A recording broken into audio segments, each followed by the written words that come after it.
Raymond, today we have an emergency GoldCast. Because today we need to talk to Lewie B about this Matt Stafford trade. We need to talk about what this is and what the ramifications are. But before we do that, I just want to hear just some of your thoughts. What is just some of the basic thoughts you have about this trade? Ray?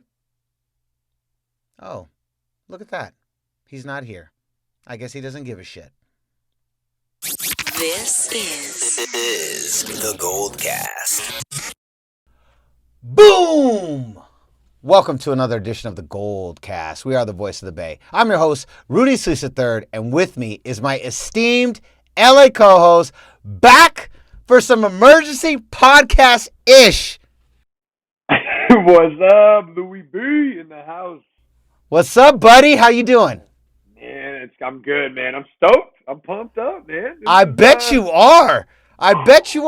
We literally, this was like stop the presses. We had an episode scheduled for today, and then once the Stafford trade went through, we were like, okay, scrap everything for Thursday, get Lewie on, because it's time. We got to talk this move. These are the two big QBs, right? We have, or possibly three, right? We knew Stafford was moving. We know Watson wants to move, and we know it might be in play that Aaron Rodgers moves, right? We're not really sure. I kind of put that one on as like the least likely to happen, but I don't know. He does seem like he's unhappy, with his situation. And we know Watson. Watson has already said he basically is willing to fucking sit out and not even play if that's what it takes.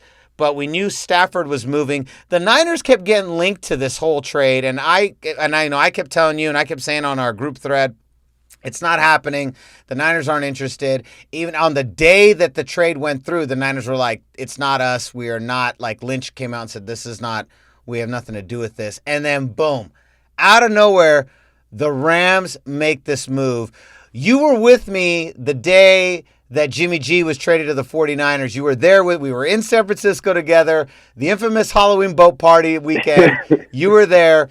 Tell me your feelings as you went through this moment, this trade for Stafford. First of all, did you even think you guys were in play? And then I want to know your feelings. Let me know. Yeah. So I figured we were. I pretty much knew, like, after, because McVay was asked about Goff like 2 years ago, a year ago, and it's like McVay was like, Goff is our guy, and I still have my same feelings with him, and he's running this offense, and blah blah blah.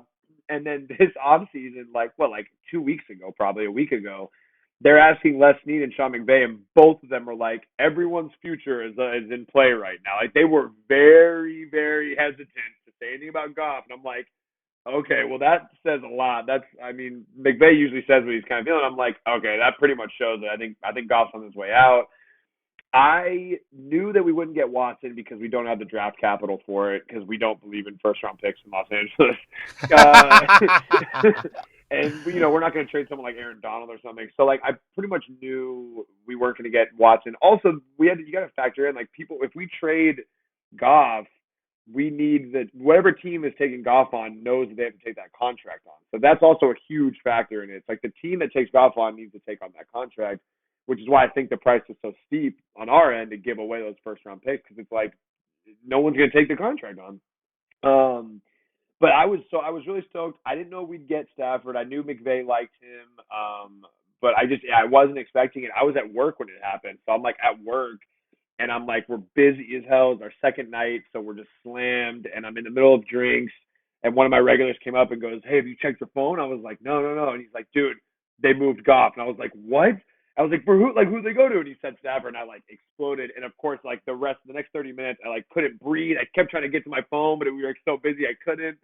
I wanted to see what everyone was saying, what you guys were texting and stuff. But no, it was great, man. I wish I wouldn't have been at work when it happened, but I'm stoked, man. I've always been a big fan of Stafford, so I can't wait. That's awesome. I know the feeling having traded for Jimmy G, just like the elation. It's interesting because I forgot that the last time you were on, we had talked about You know, we like, how is McVay still the coach in 3 years? Is Jared Goff still the quarterback in 3 years? And at the beginning of this season, remember we talked about both the Niners and the Rams.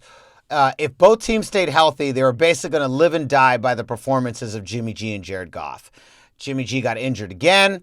Niners don't even qualify for the playoffs. You know, definitely very scrappy, but I mean the whole fucking team was injured. It was we were the most injured team in the league.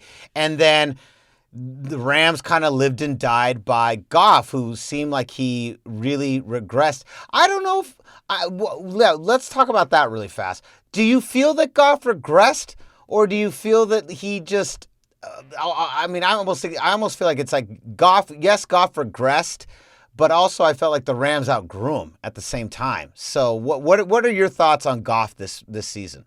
That's actually a really good way to put it. I've never heard anyone put it that way. I think that might actually be, that's a perfect way to put it. Like the Rams outgrew him. I think McVay's scheme outgrew Goff. Like McVay is a sick offensive mind, dude. Like he's really good. Like he's, I do put him right up there with Shanahan. I think Shanahan's an incredible coach, but like these guys have the similar past as well. So, but he's a sick offensive mind, and you can tell that his offense is like completely capped. You could tell this season. Like I told you, like when I wrote that article in the preseason, I was like, the only way, like we are gonna, like you said, we're gonna live and die by Goff, and like if the only way we can do it is if Goff continues to take steps, and I thought he could.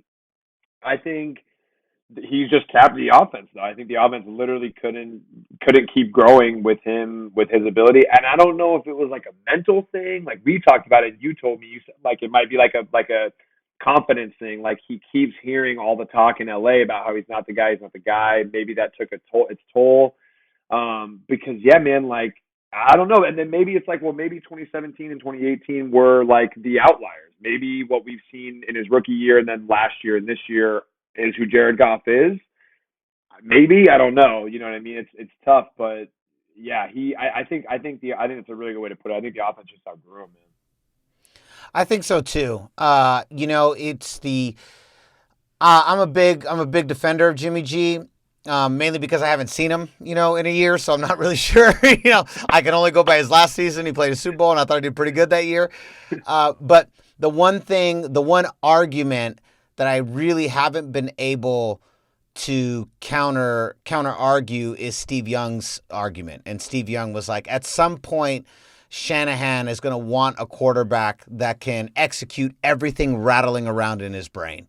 And at some point, he's going to want a quarterback that he doesn't have to scheme around or protect or whatnot. You know what I mean? Or play to his strengths. At some point, he's gonna want someone that can execute everything going around in that brain of his.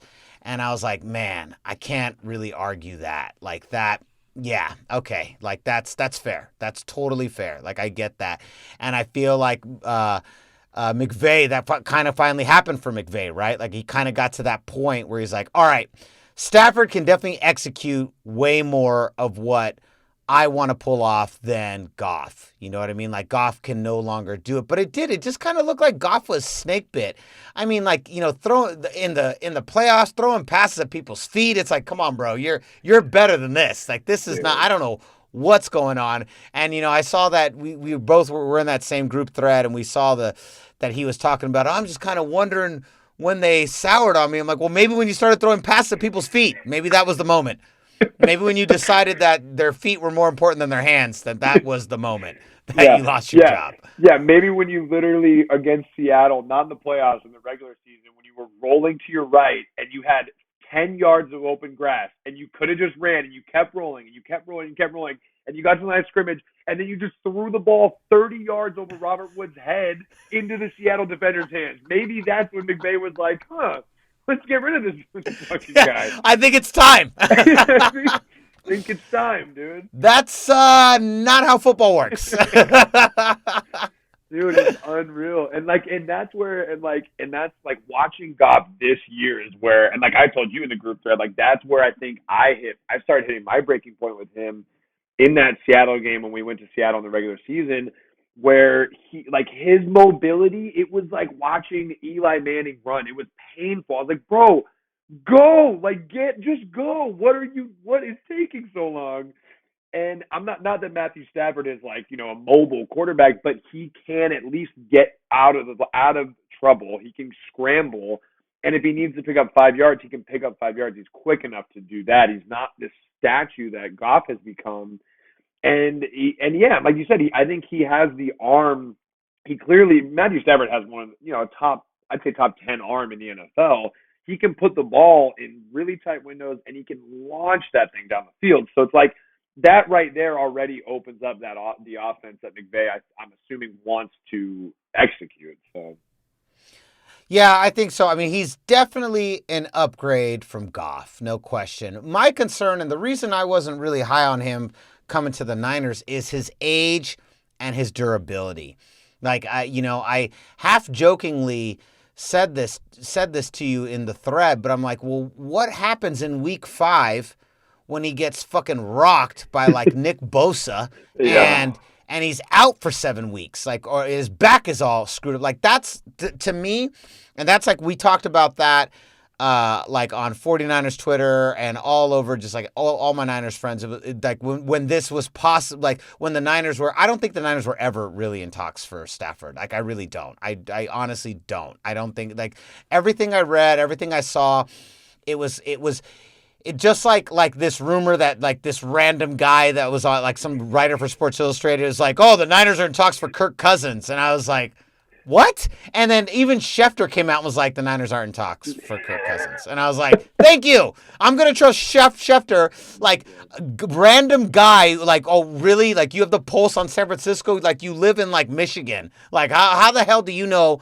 what Shanahan and Lynch are talking about in San Francisco? Like, nothing leaks out of San Francisco that they don't want to leak. Like, and you, guy no one's ever heard of. And then Schefter's like, yeah, that's not happening. I'm like, thank you. And I don't ever think the Niners were in serious talks for Stafford, because from everything I read, it was just nothing supported that conversation. But when we were talking about it, like amongst, like on 49ers Twitter, 49ers Instagram, it kind of always kept the same thing. The durability was a big question. And is that a fear at all for you as a Rams fan? Like, are you nervous that at some point in the season, he's going to get rocked and be out for the rest of the season, or be out for 8 weeks? It's definitely a concern for sure, because like that's the thing is like Goff. I mean, Goff, you can say what you want about him, but I've always loved his toughness, man. The dude missed his first game this season. Like, he hasn't missed a game his whole career. And I mean, he's played his rookie year. He played behind a bad offensive line, he got rocked his rookie year. I've seen him take some serious hits, and he gets back up every time, and that's what I've always loved about him. But I mean, Stafford is the exact same way. I mean, that dude is, everyone always talks about the viral Cleveland clip where he like dislocated his shoulder and stayed in the game and threw the touchdown pass to win the game. And like, everyone goes to that, but like, you can go through the guy's whole career. He's always been a tough, durable guy. I think where my concern comes in is, great, he's only 33. I think a lot of people forget that. People think someone in our group that thought he was like Phillip Rivers' age. I was like, dude, he's 30. He came in 09. Like, he's 33. He just turned 33. So we got a couple of years for sure that he still could be in his prime. My worry is that he's had to play through so much during his time in Detroit and had to play behind such bad offensive lines that those injuries could come back up. That's the only worry, I think. I'm not really worried about him not being able to play a full season, because he's done it plenty of times in his career. It's just the fact, like you said, like, if those injuries that he had in Detroit can come back up nagging, and then he gets, like you said, just split in half by Nick Bosa, it's like, that could be a problem. But he's going to be playing behind a better offensive line in LA for sure. And he's going to be playing with, again, like a much better offensive system and a scheme that is tailored to him to get the ball out of his hands. Hopefully he doesn't get hit as much. I'm assuming he won't, is what I'm hoping. But yeah, it's a concern, It could definitely be a concern. Yeah, that's the durability makes me nervous for Stafford for sure. I love Stafford. I was half joking but serious in the thread where I'm like, well, if the Niners are trading for him, I want 2015 Stafford. Like, I don't know if I want 2021 Stafford, but I want 2015 Stafford for sure. If you can get that guy in the time machine over here, great. Let's make the trade. All right, I have some questions for you. I have some fun questions for you. Let's start with Ray's questions. So, Raymond wanted me to ask you, do you think the Rams overpaid for Stafford? I've gotten this question from my buddies too, and And what was the overall haul? What was the haul? Do you know off the top of your head? Yeah. So we gave up Goff, first round pick in next year in 2022, a first round pick in 2023, and a third round pick this year as well. So we gave up Got that. it. So we gave up 3 draft picks plus Goff to get Stafford.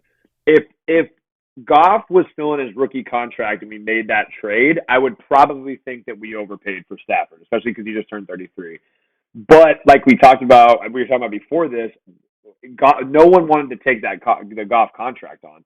So I think personally, what the trade would have been a Goff, next year's first, a third this year, and next year's first would have been the haul for Stafford. The 2023 first round pick was literally like McVay and Snead being like, hey, here's the little extra for taking on this garbage contract you're about to take on. So there you go. Yeah. So I don't think we overpaid. I mean, it's a lot. We give up 2 massive first round picks on top of not having one this year. But I think it was just we had to get that contract out. And so I'm cool with that, Yeah, you kind of didn't have a choice, right? We didn't have a choice. In order to hand off Goff, you kind of had to give him a king's ransom, and it wasn't even first. It wasn't fully for Stafford. It was just to get Goff off your hands. You had to give up the ransom. 100%. Yeah, it was like a bribe. That second first round pick was like a bribe, I think. Straight up. Yeah. I'm with you on that. Yeah. Okay, so let's talk about. According to Ray's research, he said this is only the third. The Rams are now the third team in NFL history that haven't had a first-round pick in 7 straight years. And I don't know. I asked him if he was able to find who the other 2 teams were, and he said, man, I looked everywhere. I couldn't find the other 2 teams. Do you know who the other 2 teams are? Have you heard this stat? Yeah. I'm pretty sure it was. I want to say, I don't know the other 2. I'm pretty sure one of them was Tampa Bay, though, in the 70s. I'm pretty sure Tampa Bay I was knew one of them had to be 60s or 70s. Yeah. It was a while ago. I know that. I don't know when the other one is, but I'm pretty sure that one of them was the Tampa Bay Bucks in the 70s, I believe. And I feel like I told Raymond the same thing. I said it has to be a team from the 60s or 70s was one of them. And maybe the other one is maybe the Pats. Maybe the Pats somewhere in the last 20 years. Maybe. True. They always traded out. So it could, that very well could have been. Yeah. Yeah. That's my guess. Yeah. We cracked up. I was cracking up with a buddy of mine. We were chatting about the Rams because it was like our last first round pick until 2024 would be Jared Goff, the dude who we traded to Detroit.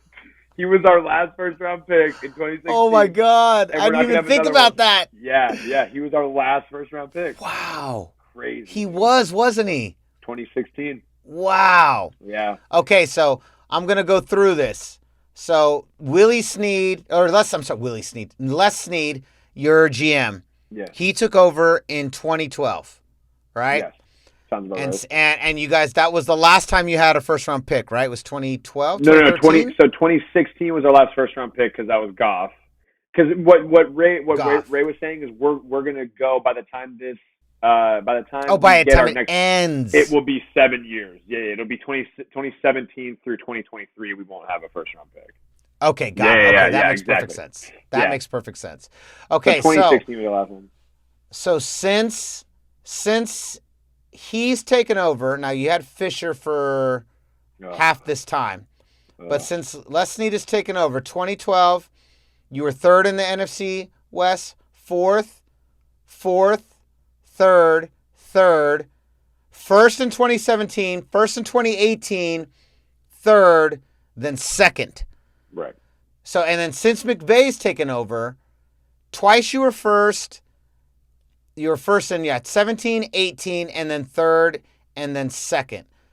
So, I mean, kind of like middle of the pack, kind of like middle. We're not done. We're gonna go through the Niners. We're gonna go through the Seahawks. We're gonna go through all of us right now. So we're not. This isn't just a roll on the Rams moment. I was like, damn, bro, what the hell, dude? You're bombarded right now. Gotcha, right? So, I mean, you could say the Rams haven't needed. I mean, of McVay's 4 seasons, he's been first place twice, 50% of the time so far. And then third, and then fourth. How do you feel about not having a first Like, do you even care? Or, I mean, I know you've got Fisher, and you're coming off a really mediocre coach who had a ton of talent and never did anything with it. I mean, how do you feel? Do you feel that has hindered you at all? Like, because like for me, I'm like, we get Nick Bosa, and boom, we go to the Super Bowl. Like that one guy made such an impact. He is a true first round pick to the T. It was the one guy I wanted him to get. We got him. He completely changed that entire defense, and boom, we're in the Super Bowl. So how do you feel about not having a first round pick? Because for me, I'm like, well, if you get that impact guy like a Nick Bosa, I mean, I want that first round pick every time. My dad is not as high on first round picks as other people are. So I want to hear how your thoughts as a Rams fan. Where are you at with this no first round pick thing? Because the bust rate. I mean, it's like any draft pick. The bust rate is high. Like, and also too for me, because I agree with you. Like Nick Bosa, that's a generational, game changing, team changing pick. My thought process with it is, I think I'm kind of split down the middle. Like, I'm not saying that, like, we don't ever need a first round pick the rest of our franchise's life or whatever. But but at the same time, like, look at what we've done with the people we traded for those first round picks. We picked up Brandon Cooks in 2018. We went to the Super Bowl that year, and he was a massive part of our offense. He was a huge part. And he dropped what would have been the game tying touchdown in the Super Bowl. Like, so granted, he was a big part of it. He stretched the defenses we played on there. So that was big. 2019, we traded it for, we traded two, I think. It was, 2019 was for, who did we trade the 2019 for? Was it Ramsey? I think we should trade the 2020 for Ramsey. Yeah. Well, we did one for Sammy Watkins, I'm pretty sure, back in 2017. Then it was Brandon Cooks, and then it was, so then it was for Jalen. And it's like, we got either the number one or the number two cornerback in the NFL. So yeah, if we pick at wherever our pick was, like maybe 21 or something, that we finished at, if whoever we're picking at 21 is not going to be as good as Jalen Ramsey is. So like, yeah, give me Jalen Ramsey over the 21st pick in the draft, of course, 10 times out of 10. Same with this year. Our pick is like number 24 or something. It's like, I don't think we're going to get a player as good as Jalen Ramsey at 24. That, you know what I mean? But the problem where I think that I'm going to miss a first round pick is if we end up, if Stafford goes down for the year and maybe we finish 5-11, and then we have a top 8, top 10 pick, that's when it becomes like oh man, it would be nice to have that. But if this trade works and we're going to be the same team we've been under McVay, which is a playoff team, well then, dude, we're looking at like a pick number 25, pick number 26. It's like, how many times are you getting a game-changing Nick Bosa at 26? You know what I mean? Like, and it's happened, but hell, man, we got Cooper Kupp was a third-round pick, Cam Akers was a second-round pick. Like, we've gotten guys. God, the dude Darius Williams, or was it? Darius Williams, the dude that was like a pretty game-changing talent on our defense this year, was like a late-round pick that we got. John Johnson was a late-round pick. Like, so they don't always hit, but I'm like, I don't really mind, man. Honestly, if you get a proven talent, you get someone like Stafford, you get someone like Ramsey, someone like Brandon Cooks, you know what you're getting. I'll take that over a rookie pick that might fail out. Yeah, I mean, remember we talked about this in 2018. That, say what you will about how the Super Bowl ended, the Rams went all in, kind of bought this whole team on the fly, quote unquote. But I mean, it was designed to get to the Super Bowl, and they got to the Super Bowl. You really can't hate, like, you can't say, and I even as a rival Niners fan, you can't say it didn't work because they got to the Super Bowl. The goal that you guys had that year, buy all these guys, get to the Super Bowl, and you did it. It happened. Like, it legit happened. I mean, if anything, the loss maybe falls on the coaching staff more than anything else, but the goal was to get to the Super Bowl with the talent they had, and you guys did it. So you can't really hate on. I do consider, even though you lost that Super Bowl, I do consider that from a managerial standpoint a success. That was a success. The goal was to get to the Super Bowl, and they did it. And like, I can't hate on that with the Rams. Like, I completely I do applaud Les Snead for achieving the goal, which was get the team there with the talent that they had acquired. Like, you can't hate on that. Yeah, 100%. That's how I feel, and I think they're doing kind of a similar thing right now. And I saw someone quoted it on Twitter or something. And they said, like, And I knew it's something that like it's a little too melodramatic that it kind of made me laugh, but it's a good point. It was like the Rams would rather like choke chasing greatness than like nibble at mediocrity or something like that. And it was like again like pretty melodramatic, but it's like true. It's like, and that's one thing that I really admire about McVay and Snead. It's that we had I mean, dude, under McVay, we've talked about this. Like and we make jokes about the nine win banners in LA that we hang up because that's it's huge for us. But under McVay, we've never had a losing season. 3 out of 4 years we made the playoffs. Like, and every year we have a good team coming out of the offseason, and yet they are still in aggressive mode at all times. It's always like, where can we improve? Get rid of a first round pick for this guy. Where can we do this? How can we move this guy? How can we get? They're never just sitting there like, oh yeah, you know what? Last year we made it to the divisional round with a pretty lackluster quarterback and a great defense. All right, well we got a good team. We'll be fine next year. It's like no, like improve, like keep buying, keep going out and seeing what you can do and change. And not a lot of teams do that. Not a lot of coaching staffs and managerial offices do that. And I love that they're aggressive like that. And like we said, it could totally backfire. It could in 2 years if Stafford's back gives out, or if maybe if he goes down and then we don't have a first round pick and our team kind of unravels. I don't see that happening, barring some crazy injuries to like, you know, guys like Aaron Donald or Jalen Ramsey or Stafford or people like that, because we have great offensive weapons. Our defense is stacked. Like, you know what I mean? I can't imagine we're gonna have a complete falling out other than some brutal injuries like you guys had this year, where it's like, what are you gonna do, bro? You lost every franchise player you had this year, dude. Like, what are you gonna do? Like. I don't understand, just real quick, I just don't understand why the football gods demand such a high price for losing the Super Bowl. Like, it's like, why are we being punished so intensely? Like this, and I feel like this happens to every losing Super Bowl team, right? You just go through the season from hell. Afterwards, like, you've lost the Super Bowl, and the gods hate you for the next 12 months. It's like, why? God, what did we do? We tried our best, you know, like, man, why are we being tortured? So I thought for sure we were going to go Niners Chiefs, run this back, but part 2. And honestly, between you and me, watching the NFC this year, I can't impress upon you how many times I called my dad on Sunday being like, it would have been so easy to go back this year if everyone stayed healthy. Like, the NFC was just so wide open. I never believed in the Packers, never believed in the Saints. I was not scared of the Bucks. I was just like, I could care less about the Seahawks. I was just like, I told him, I was like, it's just sitting there. The Niners could have just ran this back, and we could have just gone. And he goes, I know. I was like, not. I go, with the exact team we had last year, we could have gone all the way again. We easily could have been right there. And he goes, I know. Dude, I would have loved to have seen. I mean, I wouldn't have, because that means I would be running the risk of another Niners Super Bowl, and you know I don't want that. Sorry, GoldCast, but you guys know me by now.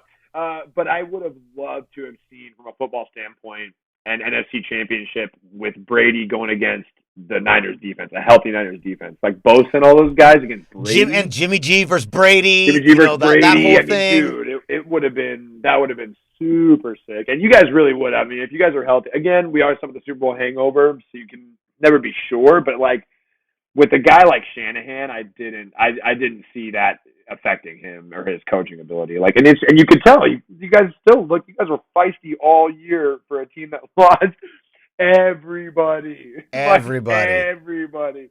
Literally, I was laughing I wasn't laughing at the injuries. I was laughing so hard at the fact that like every week for fantasy football, I was like, all right, what running back is healthy? All right, Jeff Wilson. I'm gonna start Jeff Wilson. Jeff Wilson would go out and he would get injured on the first play, and then they put in Tevin Coleman and he would play and ball out. And so next week it's all right. I'm gonna get Tevin Coleman. I'm putting Tevin Coleman in. Tevin Coleman first play of the game gets injured. They put in whoever else is. Raheem Moses, whoever this dude. Oh, we signed this dude from Walmart yesterday. Yeah. Comes out as a 200-yard game. And you're like, all right, next week we get him. He gets hurt in the first play. You're like, bro, how is this happening? Like, what is happening? Dude, it was giving me 2014 vibes, Harbaugh's last year. Yes. When everyone went down. It was the same thing, and it was like 22 injuries, and it was just like, all right, yeah, this is a wrap. This is a wrap. We lost. I think we went like 8-8 that year, and it was the same thing. We had the most injured team in the league. Yeah, we could do a whole podcast on that alone. All right, I have 2 more questions for you. These are mine. I hate to ask this, but I got to ask you.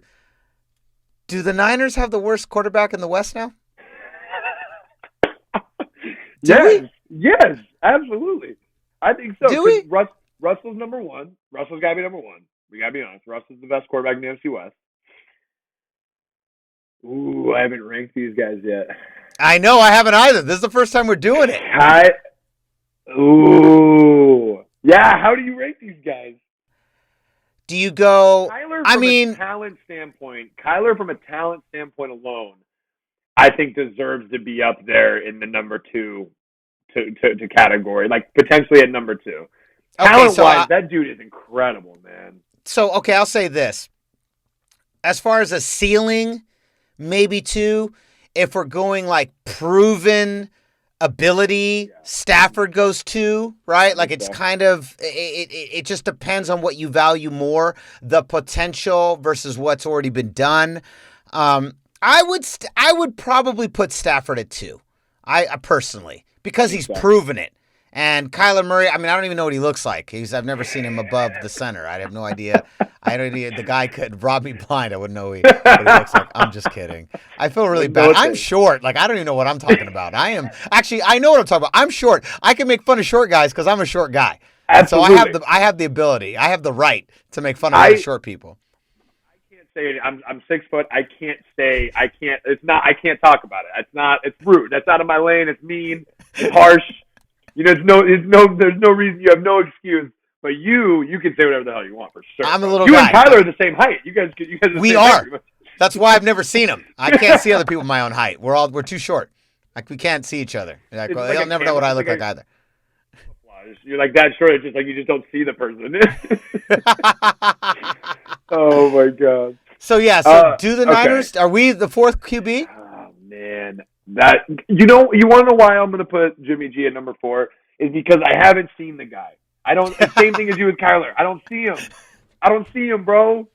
He comes out, he gets traded, and plays 5 good games or 6 games, whatever it was, and then he comes out and tears ACL in week 3 the next year, and then you guys go to the Super Bowl. He looked great, and then last year he's gone again. I'm like, bro, okay, well, I don't like. It's hard to put him at number 2 or 3 if I can't see him play. You know what I mean? Like.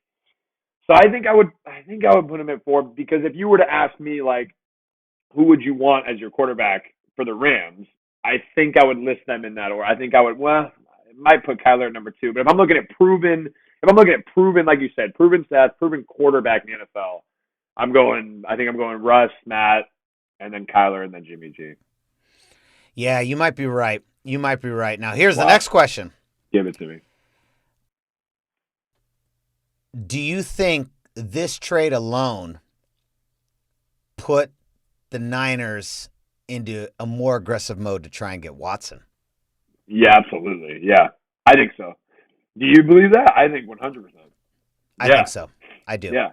I think the Stafford trade made Lynch go, okay, we need to revisit this talk with Houston. Like we have to revisit this again. Yeah, I think so.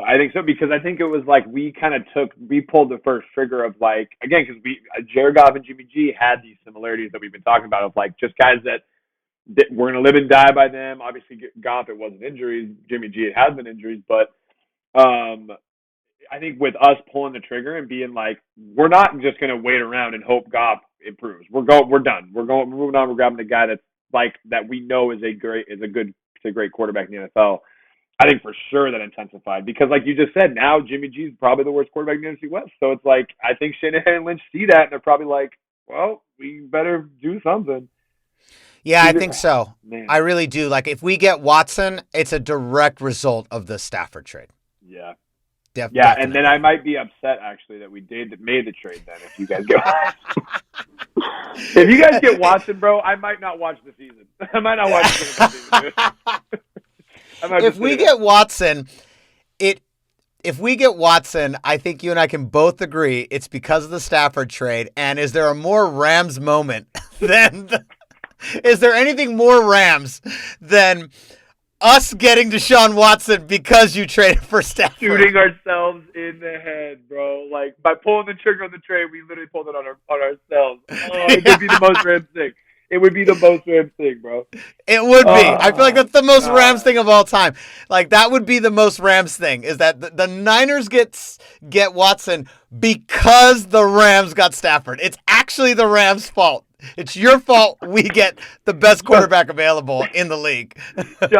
John Lynch is straight up gonna have the press conference and be like, "We literally weren't even thinking about Watson. We pretty much gave up, and then we saw them do it. We're like, well, we got to make this trade happen." Got to make this trade happen. We were influenced. We were like, man, what a great job. Let's go do the same thing. Here's a question. Buddy of mine, the Rams have the third best odds now to go to the Super Bowl. I don't know if you know this. They have third best Vegas odds right now. Are you guys in the Super Bowl next year with Matt Stafford? If Matt Stafford stays healthy. Yeah. If we're assuming health. We're assuming health with everybody, yeah. Because we're getting a fully healthy 49ers back. I could care less about the Seahawks. We said this already. I honestly think that at full strength, if the Niners and Rams are completely healthy, I don't know if the Hawks are in second place next year because they looked pretty bad this year. And they were I would argue it's only because McVay was trying to rework things last year, the Rams weren't in second place. I think if the Rams had figured things out the way they did this year, I don't know if the Seahawks are even in second place last year. I think it might be might go Niners, Rams, Hawks. So you've got a fully healthy Niners coming back. You've got the Hawks doing Russell Wilson things. Cardinals, I don't know, man. As long as they've got that coach, I don't care. I don't care at all about the Cardinals. Honestly, I never care about the Cardinals. I was gonna say whatever coach they have, I really don't. I don't really care. Props to Kyler, but come on, give me a break. Yeah, it's like your little brother's friend. You're like, I don't even care. Yeah. What's his name again? Or whatever. Yeah. What's his name? I don't care. That's his name. That's his name. Is I don't care. So do you guys? But regardless, we can never count out the Seahawks. They all, like as shitty as their defense plays, for some reason when they play anyone in the division, all of a sudden they're like, it's the Legion of Boom 2.0 every time, even against you guys, against us. Like, I give them props. They scheme a defense for all their divisional games and they look amazing in those games. Does Stafford alone catapult you guys to either the wild card or number one in the NFC West? And does it get you to a Super Bowl? I think so, man. I'm not one for like. You're going all in? I'm not. Whoa. I'm not one for crazy bold takes. Like, you know what I mean? I'm not one to like just be like, oh, do that. The Rams. I will say this: Matthew Stafford catapults the Rams now into that top 5 to 6 teams in the NFL. In the NFC, that it catapults us to the top 2 to 3 in the league, in my opinion, in the NFC. In the NFC. And I'm telling you right now, bro, I'm not going to be surprised. I'll tell you right now. I'm not going to say anything about the Super Bowl because you never know the Super Bowl. It's crazy. I'll say right now, though, I'm not going to be surprised if it's Niners-Rams in the NFC Championship next year. If it's both. Oh, shit. Don't get me hyped. You heard it here first, bro. You heard it here first. I'm not going to be surprised, bro. I think, dude, and the world wants to see it, dude. A Shanahan, McVay, NFC ship, bro. Come on, dude. Come on. The world wants it. The world wants it. The world does want it. I wouldn't be surprised. Yeah, they want that. Just like they're loving this Brady Mahomes GOAT versus, young GOAT, or I'm not going to call him a GOAT, young hotshot QB. I'm not going to, we'll save that for our Chiefs stands over there. But McVay, Shanahan, NFC ship, that's pretty rough. That's in play. I agree that's in play. That's legit. That's legit in play for sure. Okay. I think that is all my questions, Lewie B. One more. Is Stafford still your quarterback 3 years from now? We asked this question about Goff. I just came up with it right now. Is Stafford still your quarterback 3 years from now? Oh, my God. Yes. Yes, mistakenly.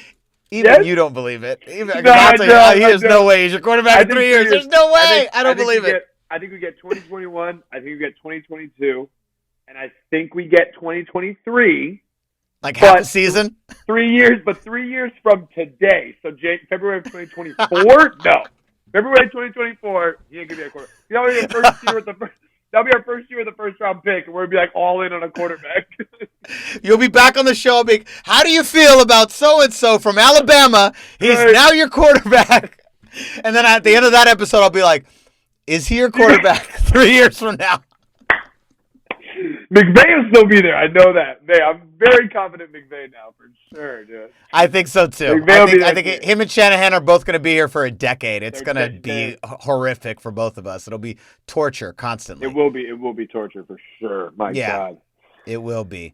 Awesome, buddy. Hey, congratulations. I hope it doesn't work out. I mean that with all love and sincerity as your rival, friend, and buddy. I hope it doesn't work out. But it's very intriguing. You guys are going to be, I'm really, it's must-watch TV for the first, 4 weeks to see what happens with Stafford and what goes down. I have no idea what to expect. But he is good. He's definitely an upgrade from Goff. I don't know if he's an upgrade. I don't know if he gets you to the Super Bowl. I don't know. We also kind of have to see what are the Packers going to do? What are the Saints going to do? What are the Niners going to do? Let me ask you a question because, Watson just said, hey, I'm not interested in the Jets. Is Watson playing football on a team next year not named the Houston Texans? God, I don't know, man. Because he said he's going to sit out. He's already ready to sit out. Yeah. Yeah. I know he said that, and I believe him because it's he's going to lose a lot of money, but he signed a huge contract. He's gotten paid pretty well over his career so far. I don't think he really minds sitting a year out. I just don't know who's going to be able to pay the price for him, bro. They are going to, dude. If Stafford and granted, part of it was for the Goff contract, but if Stafford demanded 2 firsts, a third, and Goff, part of it was the contract, but still, dude, watching. I mean, teams they're going to be wanting 3 firsts, a second, a strong defensive player or something. Well, they tried to get Nick Bosa from us. You heard that, right? Yeah, they wanted Bosa. They wanted Aaron Donald, no. And I'm like, yeah, no. What are you? No. Are you crazy? No. Yeah. No way. So it's going to be steep. It is going to be steep. And what I would have said if I was John Lynch, and I don't know what Snead said, but this would have been my argument because that's what they've tried to pull, right? They tried to get the best player from another team for the trade. I would have been like, here's the difference. Bosa wants to play for me. Watson doesn't want to play for you. So either you trade him now or he sits out. Either way, this is over. Bosa wants to play for us, so you don't get to throw that on the negotiating table. That's not a thing because your guy doesn't want to be there. My guy does. So that is, you literally have no ability to even ask for that because he's never playing for you again. So either way, it's already over for you. So you can no longer, you don't have the right. Maybe we'll throw in Armstead or Kinlaw or Greenlaw, but no, you're not getting Nick Bosa. You're not getting Aaron Donald. Get the fuck out of here with that because they want to play for us. He doesn't want to play for you. It is literally that one caveat makes it that you have no ability to even ask for that because he's not going to play for you again. It's over. It's over. So that's does that make sense? That argument so that I'm presenting? Of course, yeah, so it's true. It's very true. That's not a thing. You don't get to negotiate for somebody. Yeah, because no matter what, he's not going to play for you. He doesn't want to. So no, you're not going to try to get Aaron Donald or Nick Bosa, bro. Get the fuck out of here with that. Unreal. All right, buddy. Hey, thanks so much for coming on the show, man. This is a huge move. We'll definitely be talking about it, obviously, when the season goes down. And let us know in the comments, GoldCast Empire, does the Matt Stafford trade catapult the Rams to the number 1 seed in the NFC West? And is Jimmy G now the 4th best quarterback in the NFC West? I don't know. I forgot what he looks like. I had to look behind me to remind myself what Jimmy G looks like. He's so handsome, but that handsome, it's hard to play football when you look that good. That's the problem. It's hard. If he's a model, greatest career of all time. He's the GOAT. Not sure if that translates to the NFL. We will see, and we'll see. I mean, maybe Deshaun Watson is wearing a Niners uniform come September. I have no idea. I know if this happens, the blood is gonna rush out of your face, Louis. I know I'm gonna be a ghost, dude. I'm gonna be dead. I'm gonna die, literally. Yeah. I can't team in a Niners uniform. I can't do it, man. If it happens, you know now. I'm saying it here. If it happens, it's your fault. This is 100% the Rams' fault if it happens. Oh God, it better not happen, bro. It better not happen. Oh my God. Absolutely. And so concludes another edition of the GoldCast. We'll be back next week. Same GoldCast time, same GoldCast channel. I'm your host, Rudy III, and with me is my LA co-host, Lewie B. Boom! We'll see you next time. I'll say it again as I already said it. Same GoldCast time, same GoldCast channel. All right, buddy. Nailed it. Yeah, nailed it.